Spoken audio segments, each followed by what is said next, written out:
Magandang umaga po, Manong Ted. Magandang umaga din, DJ Chacha, at sa lahat ng inyong mga tagapakinig at tagapanood. Magandang umaga po. Paumanhin po sa istorbo. First question po from Chacha. Go. Yes po. Sir Richard, good morning po, Secretary. Thank you for being on the show. Sir, kanina pinag-uusapan namin ni Manong Ted dito itong 4 na state witnesses po ng Department of Justice. Para lang po mas klaro, mas malinaw sa mga nakikinig po sa atin ngayon, may mga ilan po kasing nagsasabi na bakit yan lamang ang naging state witnesses. Ano talaga yung pinagbasihan ng DOJ sa desisyong ito? Ito ba para mapalakas ang kaso? Kasi para tila yung mga mas malalaking isda na piling state witnesses over dun sa hindi masyadong mataas ang pwesto sa DPWH. Your explanation, sir? Well, yung sa details, DJ Chacha, no, hindi ko pa pwedeng ilahad, no, yung naging basis ng evaluation, except kasi dahil yan ay confidential under the Witness Protection Program. Pero ganun pa man, sabihin na natin na itong 4 na to, in-evaluate, tinignan yung kanilang mga salaysay at tinignan kung paano ito makakatulong doon sa mga kasong kinasasangkutan nila, paano ito makakapagpatibay doon sa mga kaso at makapagpapatibay doon sa ebidensya laban doon sa iba pang nasasakdal. So, yan ho yung ginagawa laging matayan ng department kapag halimbawa tumitingin at nagkukonsidera ng tao na nag-a-apply sa Witness Protection Program kung yung kanyang salaysay ba ay material, ito ba ay mahalaga, at meron din mga qualification, ito ba ay kayang i-corroborate, no, ng ibang ebidensya na hawak na namin. At ang isa pa dyan ay kinakailangan ba talaga yung kanilang testimonya doon sa ang tawag nito doon sa kasong yon. And lastly, hindi sila yung pinaka-guilty doon sa kasong kanilang kinasasangkutan na kung saan sila pipistigo. Base po doon sa mga naisagot nyo, ito ba ay mahalaga, ito ba ay matibay, kinakailangan pa ba talaga yung kanilang testimonya? So, sa madaling salita, yun pong naging pahayag, affidavit nitong si Bryce at ni JP, talagang hindi na kailangan para po mas mapalakas pa yung kaso. Okay na kayo dito sa 4 na state witnesses na ito? Yes, at least for those cases po na yung kaso na ina-applyan nila Bryce at saka ni JP Mendoza, sa pananaw po at sa tingin ng department, no, hindi na po ito kakailanganin para sila po ay i-drop pa as respondents, no, or an accused, para ang kaso ay magpatuloy at ang kaso ay ma-prosecute successfully.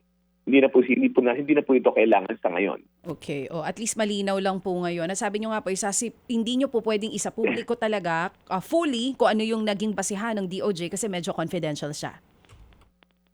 Yes po, DJ Chacha, kasi tawag nito, marami pong marami pong mga dokumento na pinagtingnan tapos pero nung pagsisiyasat na ginagawa. So, to that extent, hindi ko po maaaring i-detalye yun.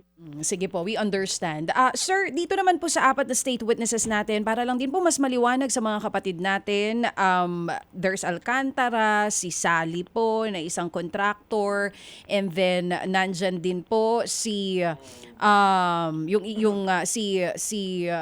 dating DPWH Bernardo, Undersecretary Bernardo Yusek. Opo.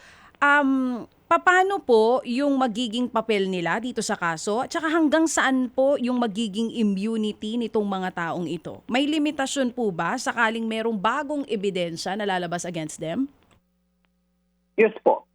Malinaw naman po yun, no, na ito ay may limitasyon at ito ay nakabase lamang doon sa mga kaso na kung saan itong mga testimonya na to ay mahalaga at nakalahad naman yan, no? Nakalatag naman lahat ng mga kaso na yan, ano yung mga kaso na yan, na kung saan sila tatayo, no? O titindig bilang mga testigo para sa Estado. Pero hindi po yan yung sinasabi natin na immunity para sa lahat ng kaso, na hindi na sila pwedeng kasuhan. Ang ibig sabihin po niyan is kung meron pong kaso later on, no, in the future na makikita natin kinasangkutan nila at ito ay hindi bahagi ng kanilang kasunduan with the Department of Justice o sa kanilang Memorandum of Agreement, ay maaari pa rin po silang maimbestigahan, maaari pa rin po silang makasuhan. So, hindi po pala matik ito na state witnesses na, okay na sila, kumbaga absuelto na sila dito po sa issue ng flood control. Hindi po, lalong-lalo na dito sa issue ng flood control kasi medyo unique ho itong kaso ng flood control dahil sa hindi ho natin alam ang lawak, no? Ang alam natin sa ngayon, ito yung mga kaso, pero meron ho kasi mga lumalabas sa in the course of the investigation, may mga lumalabas ng ibang mga kaso na involved pala dito, no? O maaring masangkot itong mga tao na to. So, bilang pag-iingat, ang ginagawa po ng departamento is ayaw po namin magbigay ng tinatawag na blanket immunity sa kahit na sinong tao para naman po may proteksyon ng publiko na later on, kung meron madiskubre na may kinasangkutan nito na hindi nga sakop ng kanilang kasunduan with the department, ay pwede pa rin po silang habulin. So wala pa po talagang blanket immunity yung apat. Pero mabuti po na papayag po natin. Paano po ba? Oo, para lang mas maintindihan po namin. Sec? Medyo nagkakaroon lang po tayo ng problema sa linya po natin, mga kapatid. Mamaya balikan po natin siya. Opo, Pero si Ginoong Fadulyong po ang ating Prosecutor General ng DOJ. Kumbaga dati po ang tawag sa kanya ay Chief State Prosecutor. Ngayon po ang tawag na dahil po sa pagbabago po ng General. batas ay Prosecutor General. Alright, siya po si Prosec. Ayan, Richard Fadulyon. Opo, you were saying po sa katanungan po ni Chacha, Prosec. Go ahead, sir. Yeah, talagang hindi po kami nagbibigay ng blanket immunity sa mga testigo. Sabi ko nga ho, normally sa isang kaso, kung ang pinag-uusapan natin ay isang kaso lang, immunity yan for that particular case. Okay? Pero ito ho kasi, napakarami ho kasi mga kaso na nagsasanga-sanga. Pinag-uusapan nga natin dito, ilang daang proyekto ito, no, na flood control projects. So ayaw po natin i-foreclose yung possibility na kung halimbawang later on madiscovering ibang mga kaso na hindi sakop ng kanilang testimonya ngayon, hindi na sila pwede habulin. Opo. So yung sinasabi natin na immunity na binigay sa kanila, ito po ay klaro na nakalagay sa Memorandum of Agreement kung ano lamang po ang sakop ng mga kaso na to. At nagkakaintindihan po ang departamento at ang mga testigo na to na ito lamang. Pansamantala, ito lang muna ang mga kaso na subject ng inyong immunity. Opo, sa announcement po sa press conference Prosec, si Senador Jinggoy Estrada, akin lang uunahan na itong mga taong babanggitin ko, itinatanggi po nila ang mga bintang laban sa kanila. Si Senator Jinggoy Estrada po at si dating Senador Bong Revilla ay maaharap sa kasong plunder. Pati daw po itong si Elizalde Co na dati din pong kongresista. Sir, bakit po sila lang at saan ang filing ng kasong ito? Well, ang kaso na yan, kung sa pagdinig ang pinag-uusapan natin, Manong Ted, dito po ito sa department gagawin dahil sa yan po ay inatasan po tayo. Matapos natin may referral record sa ombudsman at ito'y ma-review nila, tayo po ay inatasan na tayo po ang mag-conduct, no? Ang Department of Justice po ang mag-conduct ng investigasyon. Now, ang tanong, bakit sila? Bakit sila lamang? Hindi lamang sila po. Meron pa pong iba. Kaya lamang po, ang pag-develop o pag-build up ng isang kaso, no? Lalong-lalo na kung pinag-uusapan natin ay plunder, medyo inaabot, kailangan po ng konting panahon para makala po lahat pa itong mga ebidensya na to. So ito po ang naging produkto ng mga ebidensya na nakalap ng NBI na hanggang sa ngayon ay patuloy na nangangalat ng ebidensya patungkol naman din sa ibang sinasabing proponent po. Ang filing po nito sa Sandigan Bayan din? Ang filing po nito, kung halimbawa, hypothetically, say for example, may resolution na, ang filing po nito is with the Sandigan Bayan. Pero padadaanin po ang kung anumang resolusyon na may lalabas ng departamento. Ito po dadaan sa ombudsman. At sila po mag-file kung tingin nila tama, ito i-file sa Sandigan Bayan po. Opo. At ito po yung inyo pong ginagawa ngayong preliminary investigation kung saan po nakikita ng media yung pagpunta sa opisina po ng DOJ nitong mga respondents na ito.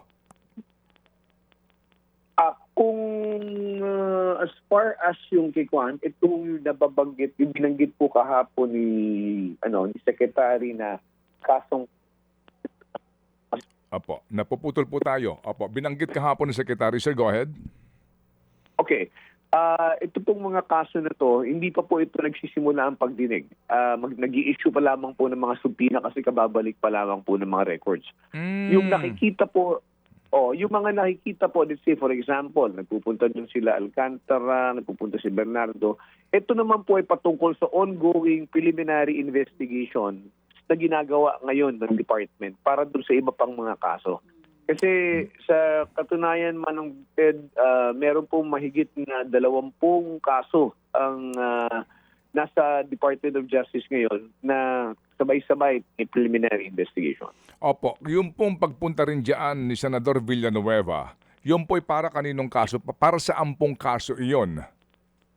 Meron po siyang kasong kinakaharap ngayon. I think if I'm not mistaken po, I think it's malversation, no? Na kaya siya kailangan pumunta doon para mag-submit ng kanyang counter affidavit po, Manotel. Opo. So, kalaruhin lang natin. Ito pong sinasabi ni Secretary na plunder against Estrada, Revilla, et al., ito po ay subject pa lamang to preliminary investigation.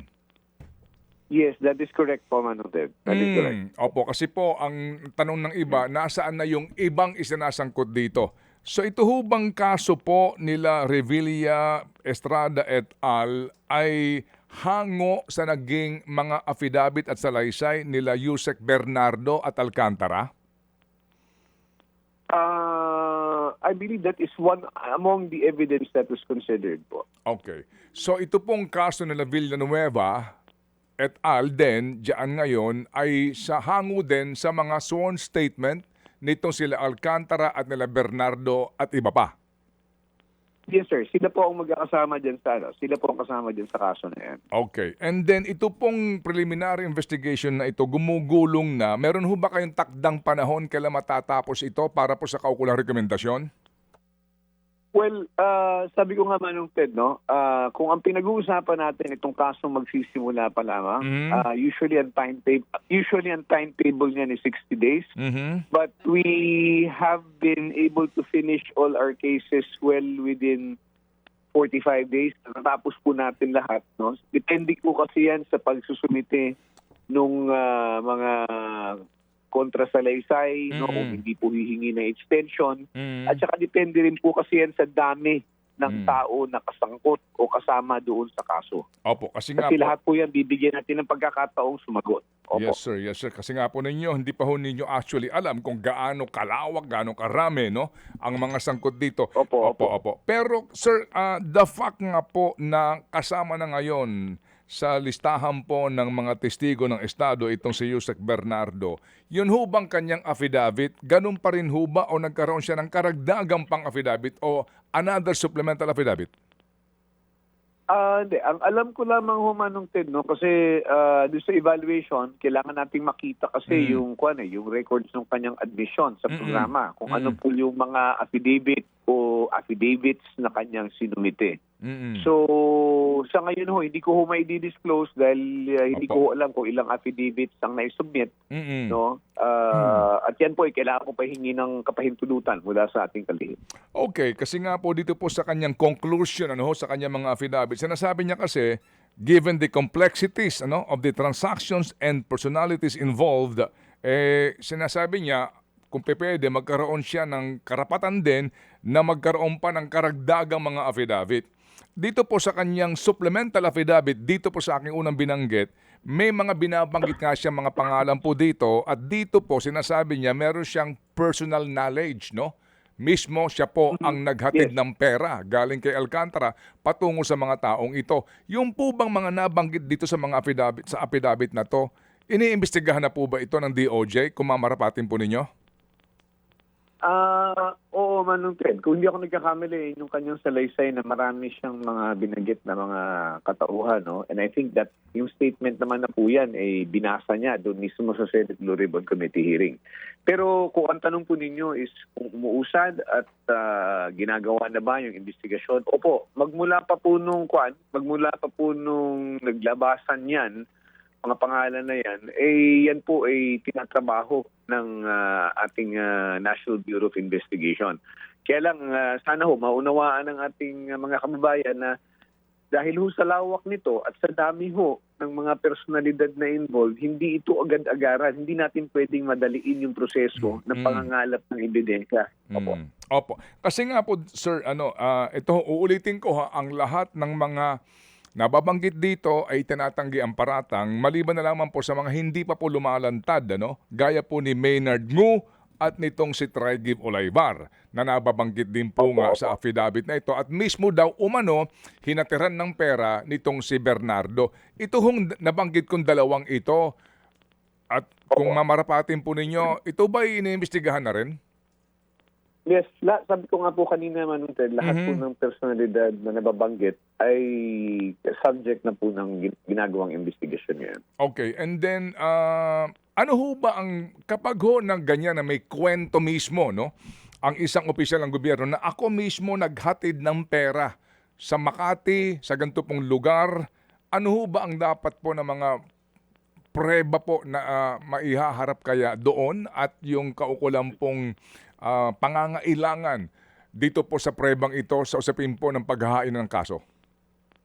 Well, I cannot go into yung detalye, Manunted, pero suffice it to say na sinasabi ho ng batas, hindi po sapat na ang aligasyon ng isang tao patungkol sa isang bagay ay magiging sapat para na ma-ebidensya. Kailangan nga po sinasabi rito, can it be corroborated? Meron po bang maliban doon sa nagsasalita, meron bang magpapatunay nito? Maaring ito'y testimonya, maaring ito'y ibang forma ng ebidensya, maaring dokumento.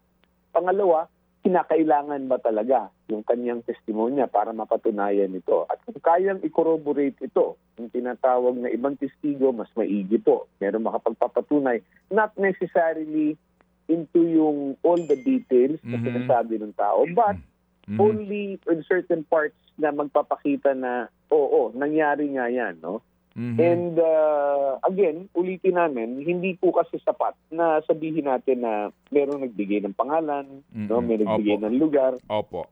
You still have to go to the details of all of those things. Meron pa rin pong unang pagtanggi na si dating Senador Nancy Binay sa bintang na ito. Pero sa kanya pong affidavit, ikinaklaro din po naman mismo nito pong si Ginoong Bernardo na naghatid ng pera sa umano'y bahay nila Binay sa Quezon City. Itong sila Bernardo. Si dating Senador Binay po, hindi pa po namin sisilayan. Siya ho ba ay kasama na po sa sinubpinahan para magbigay ng kanyang salaysay? Subpina po in terms of preliminary investigation, Manong Ted, wala pa po. Dahil ang investigasyon ay, ang pangangalap ng ebidensya ay katungkulan po ng ating National Bureau of Investigation in coordination with the DOJ. So, kung subpina coming from the department, wala ho. Okay? Pero sabi ko nga po kanina, everybody's name who comes up there, tinitingnan at sinusuri at naghahanap ng ebidensya para patunayan kung totoo nga ba o may basihan yung ganong klaseng allegation. Opo. Paano ho ba, sir, kayo po bilang matagal ng prosecutor, paano niyo ho ba tinitimbang ang kredibilidad ng isa pong testigo ng Estado?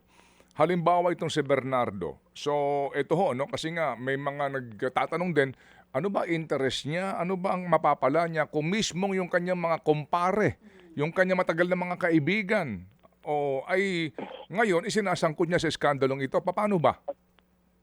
Okay. Manunted, pangunahan ko lang na sabi ko, hindi ako maaaring magpunta doon sa mga detalye mismo ng pag-determine ng kredibilidad ng isang tao, especially a particular person, Tusek Bernardo. Kasi kasama po yan sa pag-evaluate ng isang testigo para ma-admit sa programa. Pero sabihin na natin na usually, if you're talking about in general terms, kung halimbawa pinag-uusapan natin, paano malalaman ang kredibilidad ng isang tao?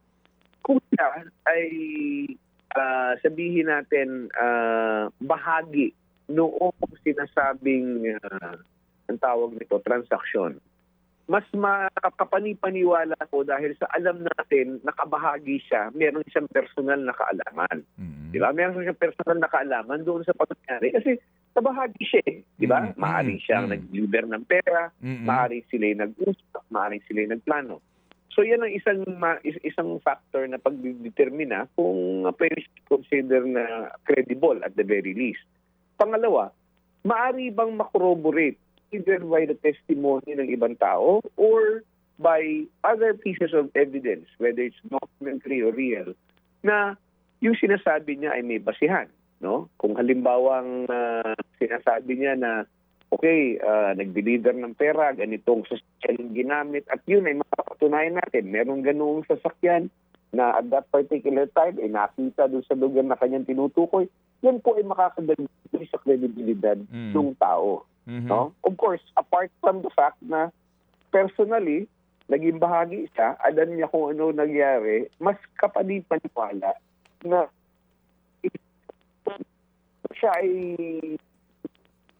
Opo. Kapanipaniwala po na siya, Prosec? yes, kapanipaniwala po na yung kanyang sinasabi ay may katotohanan kasi kabahagi. Opo, opo. Participate siya doon sa akto. Kumbaga po, kapag siya nagkuwento, damay siya kasi bahagi siya ng krimen. Kumbaga, part siya ng crime. Kaya po, Yes, opo. correct sir. Tama po yun. Tama po yun. Opo. Sige. So, kasi lang ho, parang dito ho sa mga, kung gaano ba ka-credible itong isang Bernardo or Alcantara. Sir, sa kanyang affidavit po, binabanggit din itong si Bernardo na in multiple occasions ay personally delivered and also caused to be delivered cash to Yusek Cabral at her house in Tatalon, Quezon City and other places. Patay na po si Cabral. Kapag po ganito, Okay. ano po ba, kung meron man, ano ang binabalak ng Estado, ito ba hihinto na sa pagkamatay ni Cabral o meron pa pong gagawin ng Estado to recover kung meron man po talagang ill-gotten wealth si Cabral? Okay. Insofar as si Undersecretary Cathy Cabral, dahil siya nga po ay pumanaw na, wala na pong maaring i-attribute na criminal liability. So hindi na po pwedeng kasuhan yan criminally because ang criminal cases po ay personal doon sa taong dinidimanda. Okay? Pero kung ang tanong is meron pa bang ibang magagawa ang gobyerno patungkol naman doon sa sinasabing kaperahan, no, na hindi naaayon say sa katungkulan niya bilang undersecretary, kung ito pa yung makita, ito po ay maaaring maging subject pa rin po ng civil forfeiture. No? Tinitingnan po ng gobyerno kung ano ang paraan para malaman kung itong pera na to, say for example, if it is not commensurate with whatever earnings she may have had during the time when she was, during her lifetime, that can still be the subject of investigation and that can still be subject of forfeiture. Kasama na po dyan yung mga pagpalipat-lipat ng, let's say, ng mga properties o pera, no, sa iba't ibang accounts. Yan po ay tinitingnan lahat. Ngayon po kasi, with all due respect sa pamilya, ito ho ka naman kasi po imbued with so much public interest. Ngayon po kasi obligado ang mga naiwan ni Yusek Cabral to file sa kanilang estate. Ano po, yung estate tax na babayaran po nila, di po ba? Yes, Sir, yes. hindi ko lang po alam kung kung kayo po isasagot dito. Ngayon ho ba, inaalam na po ng Estado yung pong sinasabi na mga umano'y illegal na yaman and then yung pagbawi dito, yung nga po kung hindi po tugma sa kanya pong sweldo, sa kanyang kinikitang legal, yung mga ari-arian po ng kanyang pamilya? Sa pagkakaalam ko po, Manong Ted, ay meron na pong ginagawang investigasyon patungkol dyan. I mean, with all due respect also to the family of the late Yusek Cabral. Pero kinakailangan pong gawin dahil sa yung interest po ng mas nakararami dapat natin tugunan. So, sa pagkakaalam ko po, meron pong ginagawa ngayon na tawag nito, pag-iimbestiga tungkol sa bagay niya. Okay, and that will be a civil forfeiture na po, no? Nakaso nga na ihaharap po. Opo. Who will file the case? Solgen na ho ito, hindi na ho DOJ, sir? Yes, it could be the Office of the Solicitor General, but then again, katuwang pa rin ng NBI sa paghahanap at pagtulong no, kasama na diyan ng AMLC. Opo. Dito rin po sa sinasabi kong mga affidavit na to kung saan po medyo nag-corroborative po ito ng Alcantara at saka Bernardo affidavit, may banggit po several times kay Bonoan. At si Bonoan daw po tumatanggap din. Ito ho ay pinabubulaanan ng kampo ni Bonoan, pero sinasabi niya rito, tumatanggap din si Bonoan. Meron din siya remittance dito madalas. And then idinadaan din po kay Cabral. Ganun pong kanyang ikinikwento. Si Bonoan po ba sa ngayon na nasa abroad, meron ho bang nangyayari din na paunang investigasyon kay Secretary Bonoan? Yes, meron na po yan. Again, ulitin ko, lahat po nung personalities na binanggit, investigations are rolling and ongoing. Opo. So insofar as si Secretary Bonoan, I think nabanggit na po yan dun sa naunang briefing na meron pong case na kinakaharap din po. Opo, yung nga po, nabanggit na siya na inimbestigahan. Pero paano po yan kung hindi na siya umuwi? Ano po ang repercussion niyon sa kaso? Well, hindi ho mabibinbin ang pag-uusad ng kaso at piece ng investigasyon at saka ng preliminary investigation. It will continue. It will continue notwithstanding the fact na wala siya rito. Kasi alam naman po nating lahat na yung kanyang pag-alis, batay lamang po sa kanyang kahilingan na samahan yung kanyang misis para magpatingin sa Amerika. No? Sabi nga po ni Secretary Bida kahapon na there was parang an email to him sometime in December na parang explaining na hindi siya nakauwi na nagkaroon ng parang komplikasyon. No? Pero hinihintay natin kasi ang gusto naming malaman, okay, kung nandiyan ka, kailan ang takda ng pagbalik mo? At saka nasaan ka, lugar na tumitigil dyan sa kung nasaan ka man. Diba? Para naman may pinanghahawakan tayo in the event that, these cases start moving. Opo, pero kapag ho ba nagkaroon na ng official preliminary investigation at walang sagot sa imbitasyon ng DOJ itong si Ginoong Bonoan, magpapatuloy ho ba 'yon? Yes, sir. Go ahead, sir. Go ahead. Opo. Magpapatuloy yung manuted kasi ang sinasabi lang naman ng ating batas is that dapat bigyan ng oportunidad o pagkakataon na sumagot ang kung sino mang isinasakdal. So yung due process na sinasabi na given the opportunity to answer, iyan po ay binibigay natin sa kanila. Ngayon, kung sa pagkakataong ito, ang alam naman natin, permanent resident sila dito sa Pilipinas, may address yan sila dito, pinadalan mo ng sumpina. Hindi natin pwedeng hintayin kung kailan sila ready na sumagot o kung kailan nila gustong sumagot. No? Alam naman nila na may kaso silang kinakaharap. So sana, bigyan nila ng pansin ito at makasagot sila nang sa ganun makita naman din ng department ang kanilang panig. Okay. Dito po din sa sinasabi kong mga salaysay na ito na naunawaan natin, isa po sa mga mabibigat na mga katuwang ng investigasyon na ginagawa sa mga sangkot sa skandalong ito, may mga pagbabanggit din po ng ilang pong mga malalaking halaga ng deliveries nga. Ngayon, sabi nga po ninyo, ito po'y inaalam pa at nagkakaroon ng masusing investigasyon. May mga frozen bank accounts na ngayon na sinasabi ang AMLAC, bagamat hindi nga ito dapat inaanunsyo kung kani-kanino ito. Pwede ho ba namin magkaroon kami ng assumption na ito pong, kung ganong kalalaki ang deliveries, by the hundreds of millions po ito, and cash ang delivery dito, ito hong mga sinasangkot dito sa mga affidavit na ito, sila ba yon? Yung mga bank accounts ba ito ng mga taong ito? Ay, sabi mo nga kanina, hindi ko maaaring sagutin yan kasi in the course of the investigation po kasi, hindi po kasi sapat na sabihin mo, may pera binigay. I-freeze mo na kagad yung asset. Hindi po ganun yun eh. Kung sasabihin mo na may pera na dumating dyan, ang investigasyon na gagawin dyan ay napaka medyo komplikado. Kasi aalamin mo yung hindi kasi agad-agad money laundering yan kung halimbawa walang transaksyon na pinagamitan ng pera, di ba? Diniposito ba yan o pinambili o pinamigay. Yan po ay kailangan malaman.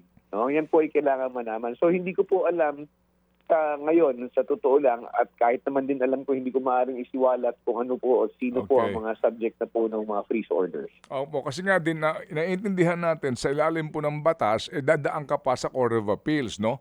Hihingi ka pa ng pahintulot Yes, po. Opo. bago ka makapag-freeze ng isang bank account. Yan po'y karapatan po ng mga taong ito para masiguro na hindi inaabuso. Ang problema lang kasi po nga sa ating project, dito po sa isyong ito, wala namang umaamin, di ba? At ang delivery po dito, wala namang receive voucher. Ito ho yung napakahirap mga patunayan dito. Kaya ho, ang mga tao nga din ngayon, nagtatanong, ang dinideliver dyan, male-maleta, cash. Doon nga daw po sa isang basement ng hotel na pakinggan po ninyo kay Senator Ping Lacson, 2 bilyon inihatid cash, no? Ano nga, paano po nila ito nadidispose? Paano nila ito nagagamit? So meron nga po sinasabi na may mga nagdedeposito nito sa bangko at yung nga daw po sinasabi ho dito, yung pong pag-freeze ng mga bank accounts na ito. Gaano po yan kahirap sa inyo pong panig? Eventually nga po, para magkaroon talaga ng koneksyon, yung kwento ni Bernardo na naghatid ako dito ng daan-daang milyon sa taong ito. Yun nga, medyo, it's a bit nung dadaan na tayo sa gusto ng karahim dyan. Kasi, unang-una, kapag naibigay na yung, let's say halimbawa, may naibigay ng pera, hindi mo alam kung saan dadalhin yung perang ibinigay mo. Kahit napasabihin mo milyon-milyon yan, o bilyon yan, unang-una, yan ba, parang common sense po ng ordinaryong tao na nakakaalam sa mga restrictions, for example, ng bangko. Magpapasok ka ba ng bilyon-bilyon sa bangko ng isang transaksyon? Yan ho ay magiging suspicious transaction. So, in a way, ang mangyayari niyan, most of them will not use the banking system as a means of hiding, no, or securing this monies illegally obtained. So, maaaring itatago yan. Yan nga po yung laging haka-haka ng ating mga kababayan na meron sigurong bahayan na pinaglalagyan o may mga vault, no? So, it becomes difficult. Now, what makes it more difficult is the fact na, halimbawa, yung mga transaction, kasi marami na rin po dyan, mga nag-iingat, di ba? Nag-iingat po sila as far as sa paggasta, sa ang tawag nito, paglipat nito, no? So, these are all matters na tinitingnan po ng masusi ng ating mga kasamahan sa AMLC. Okay. So, naiintindihan ko po na medyo may kahirapan po yung ginagawa nilang trabaho sa ngayon. Sige po, may pahabol pong tanong si Chacha. Gocha, please. Yes po. Sir, nasaan na po yung kaso ni Atong Ang ngayon sa DOJ level? Meron na rin po ba tayong active preliminary investigation as of now? Kaso ni Atong Ang po? Yes po, kaso oo. ni Atong Ang po, na-resolve May arrest warrant ito. na. May arrest warrant na. May warrant of arrest na po at Yes po. marami na pong nahuli mga kasamahang mga pulis, no, nung isang araw. Oo. Sir, kanina po natanong kasi ni Sir Ted, di ba si Bonoan, kasama na rin po sa mga iniimbestigahan ngayon, kung sakaling hindi siya uuwi, anong magiging epekto nito sa kaso niya. Dito po pagdating kay Atong Ang, kung sakali na hindi po talaga siya makita and then yung 17 accused ay hawak na po ngayon ng CIDG, ano naman po ang epekto kung hindi pa rin mahahanap si Atong Ang? Well, binanggit po namin, naliwanag po namin kahapon na sa ganyang pagkakataon, ang kaso as far as Atong Ang may just be archived. I-issuehan lamang po siya ng tinatawag nating bench warrant. No? Kasi para malinaw lang po, no, DJ Chacha, yung usually kapag ang na-file na po yung impormasyon sa husgado, ang husgado po ay meron pong 10 araw para mag-issue ng mag-determine ng probable cause kung ito'y mag-issue ng warrant. So nag-issue na nga po ng warrant itong Santa Cruz Court, no, RTC. Para po doon sa na-issuehan ng warrant na hindi pa po nakikita o natutukoy kung nasaan siya ngayon, ang kaso po ay ma-archive, i-issuehan po siya ng bench warrant at itong bench warrant na ito ay wala nang limitasyon kung ilang araw hanapin, patuloy po yan hahanapin hanggang siya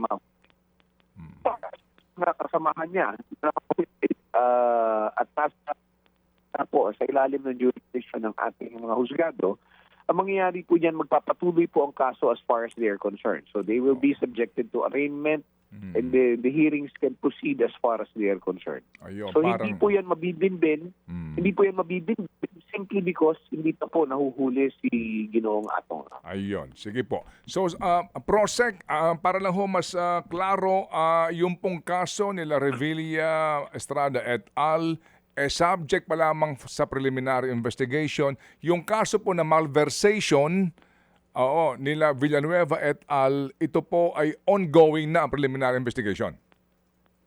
Tama po kayo doon, Manong Ted. Okay. And then yung pong lumabas na retraction, ano po ang reaksyon doon ng kagawaran? Ni Alcantara o Mano? Yeah, unang-una ho, hindi ko malaman kung saan nanggaling yung retraction na sinasabi. Yan po ay terminology na ginamit ng abogado na nagbanggit niyan dun sa isang Interview. media outfit. Interview, Yes, opo. oo. Mm. And I do not know kung bakit nag-slant na recantation. Kasi kausap po namin at I think naglabas na rin po ng pahayag ang abogado mismo nitong si Alcantara na walang retraction, no? At sa pananaw ho namin kasi, maintindihan ko po yung abogado na nagbanggit nito because you're trying to advocate for your client who is a respondent. So naturally, you will try to i-discredit mo yung testigo na tumitistigo laban sa iyong kliyente. Pero as far as any retraction is concerned, po retraction, ang mga testigo po na sa ilalim po ng WPP ay patuloy po sa kanilang commitment. Sila po ay tatayong testigo pagdating ng panahon na sila po ang nakaso na po ito ay parating na ususgado. Sige. Okay. So talagang, sir, confident kayo, nakakausap niyo po si Alcantara, there will be no, kung wala mang recantation ngayon, there will be no recantation in the future. Well, DJ Chacha, ang alam namin, walang recantation ngayon. Hopefully, there will be no recantations in the future because we also have repercussions. Opo. May repercussions as far as any of the witnesses are concerned. Sige po. Okay. Prosec, salamat na marami sa inyong panahon. Napaka-importante po nito. Kaya ho kami sa inyo makulit. Kasi importante po na, na mapakinggan po kasi kayo. Para ho mapahupa kami ang aming damdamin doon po sa mga naiinip para lang ho maunawaan namin na may ginagawa kayo at may dapat na daan ng proseso. Yeah, maraming salamat din po Manong Ted at sana po kahit paano nakapagbigay liwanag po yung ating panayam ngayong umaga. At ako rin po ay humihingi ng paumanhin dahil sa hindi ho kasi sa lahat ng pagkakataon ay mapagbibigyan namin lahat po ng humihiling ng mga pagpapanayam, no? Pero susubukin po natin at titiyakin po natin na kung ano man ang ginagawa sa ngayon at ano man po ang gagawin sa kinabukasan, yan po ay makakarating sa ating mga kababayan. Salamat muli na marami, sir, and Godspeed. Thank you. Mga kapatid, brothers and sisters, saan ka pa? Dito na tayo sa totoo. Dito na tayo sa True FM. Mga kapatid, mag-subscribe and follow po kayo sa social media accounts ng True Network PH. Yan po kami, hanapin nyo lang True Network PH, Facebook, Instagram, YouTube, TikTok, and podcast. Mapa Apple or Spotify man yan, mahahanap nyo kami. Lahat ng mga napapanood at napapakinggan nyo po sa programa, nasa social media accounts namin yan. So paano mga kapatid? See you sa social media!